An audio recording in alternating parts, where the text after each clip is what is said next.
الحمد لله وكفى وسلام على عباده الذين اصطفى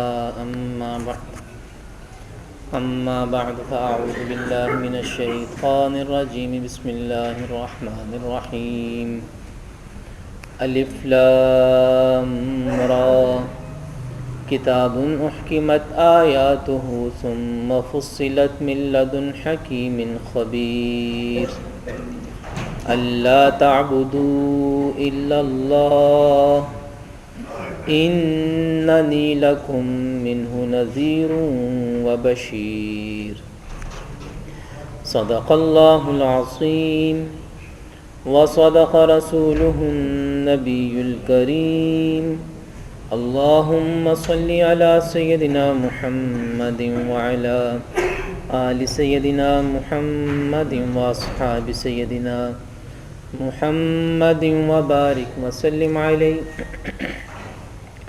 کل ہم نے قرآن مجید کی 11ویں سورت سورہ ہود کا آغاز کیا تھا۔ اس کی پہلی آیت میں اللہ جل جلالہ نے قرآن مجید کی 5 خصوصیات بیان فرمائیں کہ اس کی آیات محکم ہیں، مضبوط ہیں، ہر طرح کی کمی سے پاک ہیں۔ دوسرا یہ کہ اس کی آیات کو کھول کھول کر بیان کر دیا گیا ہے، تفصیل سے مفصل۔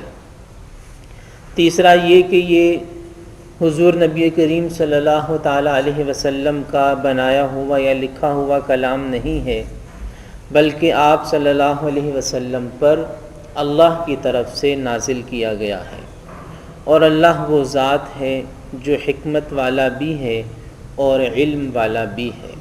حکمت اور علم کی مرکزیت اللہ جل شانہ کے پاس ہے۔ اگلی آیات میں سورہ ہود کی جو آگے آیات آ رہی ہیں ان میں اللہ تعالیٰ نے قرآن مجید کے نزول کا مقصد اور قرآن مجید کا پیغام بیان فرمایا ہے۔ اللہ تعبدوا الا اللہ، کہ قرآن مجید کا جو سب سے پہلا اور بنیادی پیغام ہے وہ یہ کہ اللہ کے سوا کسی کی عبادت نہ کرو، اللہ کے سوا کسی کی بندگی نہیں ہے، اللہ کے سوا تمہاری پیشانی کسی کے سامنے نہیں جھکنی چاہیے، تم درخواست اور دعا اور سوال اللہ کے سوا کسی سے نہیں کرو گے۔ اللہ کے علاوہ جتنے بھی سہارے جنہیں تم سہارا سمجھ رہے ہو وہ اس لائق نہیں ہیں کہ جبین نیاز ان کے سامنے جھکائی جائے، ان کو پوجا جائے یا ان کی پرستش کی جائے۔ اللہ تعبدوا الا اللہ، قرآن مجید کا پہلا پیغام یہی ہے کہ اللہ کے سوا کسی کی بندگی نہیں ہوگی، بندگی کے لائق ذات صرف اور صرف اللہ جل شانہ کی ذات عالی ہے۔ اننی لکم منہ نذیر وبشیر، اور میں اللہ کی طرف سے تمہارے پاس آیا ہوں نذیر بن کر اور بشیر بن کر۔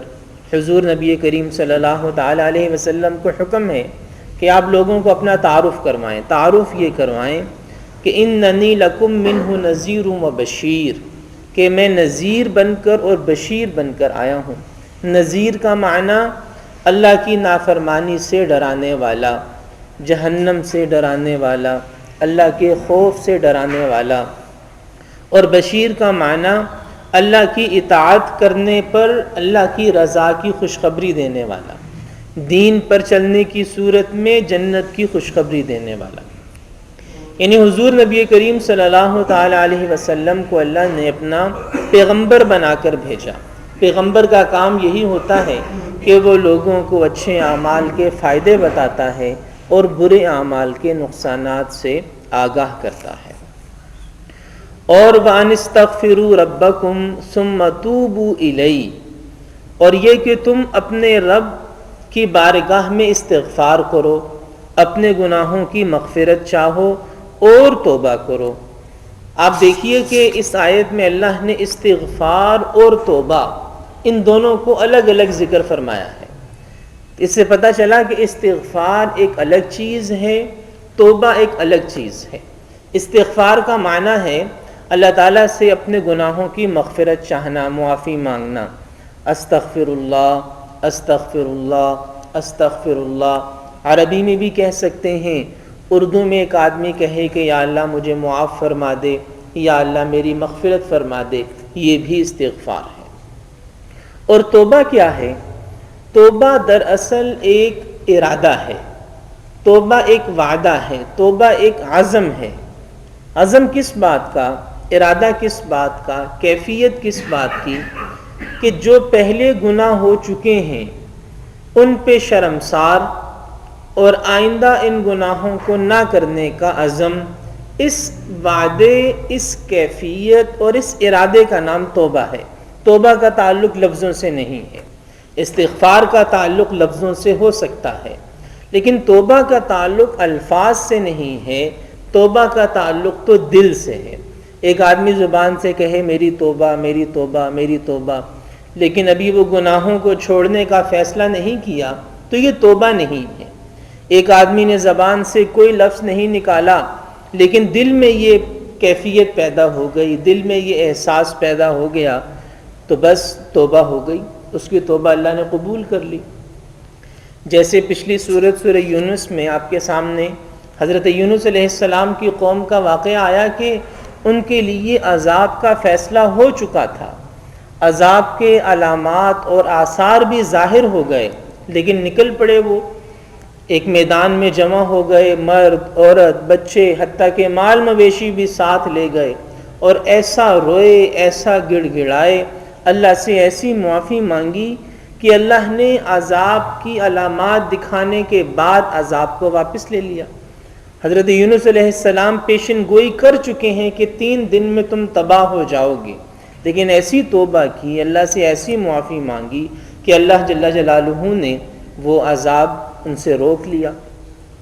اور حضرت موسیٰ علیہ السلام کے زمانے کا ایک واقعہ بھی بہت سی کتابوں میں موجود ہے، علماء بیان کرتے رہتے ہیں کہ بارش نہیں ہو رہی تھی، بہت زیادہ قحط پڑ گیا، بارش نہیں ہو رہی تھی، تو حضرت موسیٰ علیہ السلام اپنی قوم کو لے کے جمع ہو گئے ایک میدان میں، اللہ سے دعائیں مانگنے لگے کہ یا اللہ بارش برسا دے۔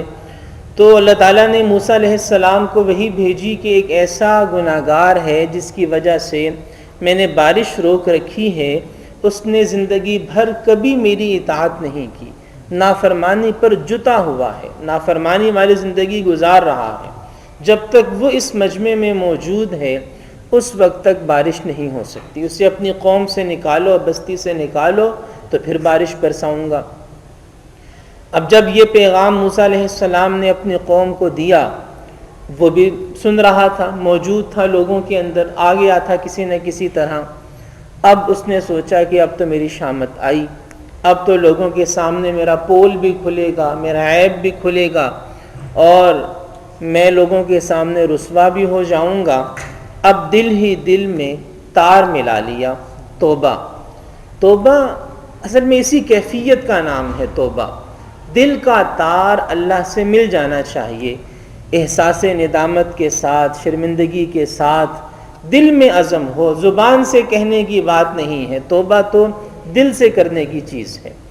اب اس نے اپنا تار ملا لیا، اللہ جل جلالہ سے معافی مانگی کہ یا اللہ مجھے معاف کر دے، تیرے بارگاہ میں فریاد کرتا ہوں۔ اب علماء فرماتے ہیں کہ اس بیچارے نے تو پھنس کے توبہ کی، اپنی خوشی سے تو نہیں کی، بلکہ پھنس کے توبہ کی، پھنس گیا تھا۔ خوشی سے توبہ تو یہ ہے کہ بغیر مجبوری کے توبہ کرے، حالانکہ یہ مجبور ہو کے توبہ کر رہا ہے، ابھی اس کی یہ فریاد جاری تھی، آہوزاری جاری تھی، اللہ جل جلالہ نے بارش برسا دی، ابھی یہ فریاد جاری ہے، یہ مجبور ہو کے توبہ کر رہا ہے۔ موسیٰ علیہ السلام نے جب دیکھا کہ مجمع میں سے تو کوئی نہ نکلا اور بارش بھی ہو گئی، اللہ جل جلالہ سے عرض کی کہ یا اللہ بندہ تو کوئی باہر نہ آیا لیکن بارش شروع ہو گئی۔ اللہ سبحانہ و تعالی نے فرمایا کہ اس نے ایسی توبہ کی ہے کہ ہم نے اس کی توبہ کو قبول کیا اور اسی کی وجہ سے بارش کو برسا دیا۔ موسیٰ علیہ السلام نے اللہ سے پوچھا کہ یا اللہ بتا دیجئے کہ وہ کون ہے۔ اللہ جل جلالہ نے جواب دیا کہ جب وہ میرا نافرمان تھا، جب باغی تھا، تب بھی نہیں بتایا کہ وہ کون ہے، اب تو میرا فرما بردار بن گیا ہے، اب میں تمہیں کیسے بتا دوں کہ وہ کون شخص ہے۔ یہ اللہ کا محبوب بننے والا، یہ وہ ہے جس نے مجبور ہو کے توبہ کی ہے، رسوائی کے ڈر سے بچنے کے لیے توبہ کی ہے، لوگوں کے سامنے ذلیل نہ ہو جاؤں اس خوف سے توبہ کی ہے۔ اللہ جل جلالہ نے نہ صرف اس کے گناہ کو معاف فرما دیا بلکہ اپنے پیغمبر کو بھی نہیں پتہ چلنے دیا کہ وہ شخص کون تھا اور اس نے کب توبہ کی، کیسے توبہ کی۔ تو جب انسان اللہ کی بارگاہ میں توبہ کرتا ہے تو اللہ اس کے گناہوں کو بھی معاف فرما دیتے ہیں، اور اللہ تعالیٰ قرآن مجید میں ایک اور بشارت دیتے ہیں، حیران کن بات ہے۔ یعنی دنیا میں کوئی بھی معاف کرنے والا وہ اتنا نہیں نوازتا جتنا اللہ نوازتا ہے۔ جب اللہ کسی کی توبہ قبول کرتا ہے، جب اللہ کسی کو معاف کرتا ہے تو اللہ اسے کیسے نوازتا ہے؟ پہلے اس کے گناہ معاف ہو گئے، دوسرا اللہ نے وہ گناہ نامہ اعمال سے بھی مٹا دیے، تیسرا فرشتوں کو بھی بھلا دیا، اس کے اپنے اعضاء کو بھی بھلا دیا، کسی کے سامنے اس کا راز بھی ظاہر نہیں ہونے دیا، اور اس سب سے بڑھ کر قرآن یہ کہتا ہے اللہ ان کی برائیوں کو بھی نیکیوں سے تبدیل کر دیتا ہے۔ اس پر ذرا غور فرمائیے کہ وہ جو گناہ کیے تھے، یبدل اللہ سیئاتہم حسنات، کہ وہ جو گناہ کیے تھے وہ سارے گناہ بھی نیکیاں بن جاتے ہیں، اس کی مثال نہیں مل سکتی کہ ایک معاف کرنے والا ایسے معاف کرے کہ وہ آپ کی خامیوں کو بھی خوبیوں سے بدل دے، وہ آپ کی زیادتیوں کو بھی باعث اجر بنا دے۔ ایسی رحمت اس کائنات میں نہیں مل سکتی کہ وہ جو گناہ ہیں ان گناہوں کو بھی اللہ نیکیوں سے تبدیل فرما دیتا ہے۔ تو سورہ ہود کی اس آیت نمبر 3 سے یہ پتہ چلا کہ استغفار ایک الگ چیز ہے اور توبہ ایک الگ چیز ہے۔ استغفار کا معنی ہے اللہ سے معافی مانگنا، اور توبہ کا معنی ایک کیفیت، ایک احساس، ایک ارادہ، ایک ندامت کہ یا اللہ جو ہو چکا اس پہ شرمندہ ہوں، انہیں معاف فرما، آئندہ گناہ نہیں کروں گا، عزم کر لے، اگر خدا نہ خواستہ توبہ ٹوٹ گئی تو پھر توبہ کر لے۔ 100 بار بھی توبہ کرے گا سچے دل سے، اللہ 100 بار اس کی توبہ کو قبول فرمائے گا۔ اور جب توبہ کرے گا تو یمتعکم متاعا حسنا الی اجل مسمی، اللہ اس دنیا کی زندگی میں بھی فائدہ عطا فرمائے گا، وَيُؤْتِ كُلَّ ذِي فَضْلٍ فَضْلًا، اور ہر شخص کو اپنا فضل، ہر توبہ کرنے والے کو، فضل کا مستحق بننے والے کو اپنے فضل سے بھی نوازے گا۔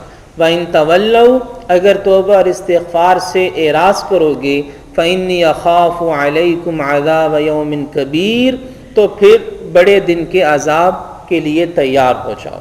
إِلَى اللَّهِ مَرْجِعُكُمْ، اللہ کی طرف تمہیں لوٹنا ہے، وَهُوَ عَلَى كُلِّ شَيْءٍ قَدِيرٌ، وہ ہر چیز پر قادر ہے۔ جب مشرکین مکہ کے سامنے ان آیات کی تلاوت کی جاتی تھی تو وہ کپڑے سے اپنا منہ چھپاتے تھے، اعراض کرنے کے لیے، مذاق اڑانے کے لیے، ٹھٹھا کرنے کے لیے اپنے جسموں پر، چہروں پر کپڑا ڈالتے تھے۔ تو قرآن یہ کہتا ہے الا انہم یسنون صدورہم لیستخفوا من، کہ یہ لوگ اپنے سینوں کو دوہرا کرتے ہیں تاکہ چھپ سکیں۔ الا حین یستغشون ثیابہم، ان سے کہہ دیجئے کہ جب یہ اپنے کپڑوں کو اپنے اوپر اوڑھ رہے ہوتے ہیں، یعلم ما یسرون وما یعلنون، تو اللہ جانتا ہے جو یہ چھپاتے ہیں اور جو یہ ظاہر کرتے ہیں۔ جیسے قوم نوح نے اپنے کانوں میں انگلیاں گھسیڑیں کہ دعوت نہ سنیں، تو مشرکین مکہ نے بھی ایسے ہی کیا۔ قرآن انہیں تنبیہ کرتا ہے کہ تم چھپ تو نہیں سکتے، انہ علیم بذات الصدور، اللہ تو دلوں کے رازوں سے بھی آگاہ ہے، دلوں کے چھپے ہوئے بھیدوں کو بھی جانتا ہے۔ یہاں پہنچ کر الحمدللہ 11ویں پارے کا اختتام ہوا۔ کل سے انشاءاللہ 12ویں پارے کا آغاز ہوگا۔ اللہ پاک ہم سب کو عمل کی توفیق عطا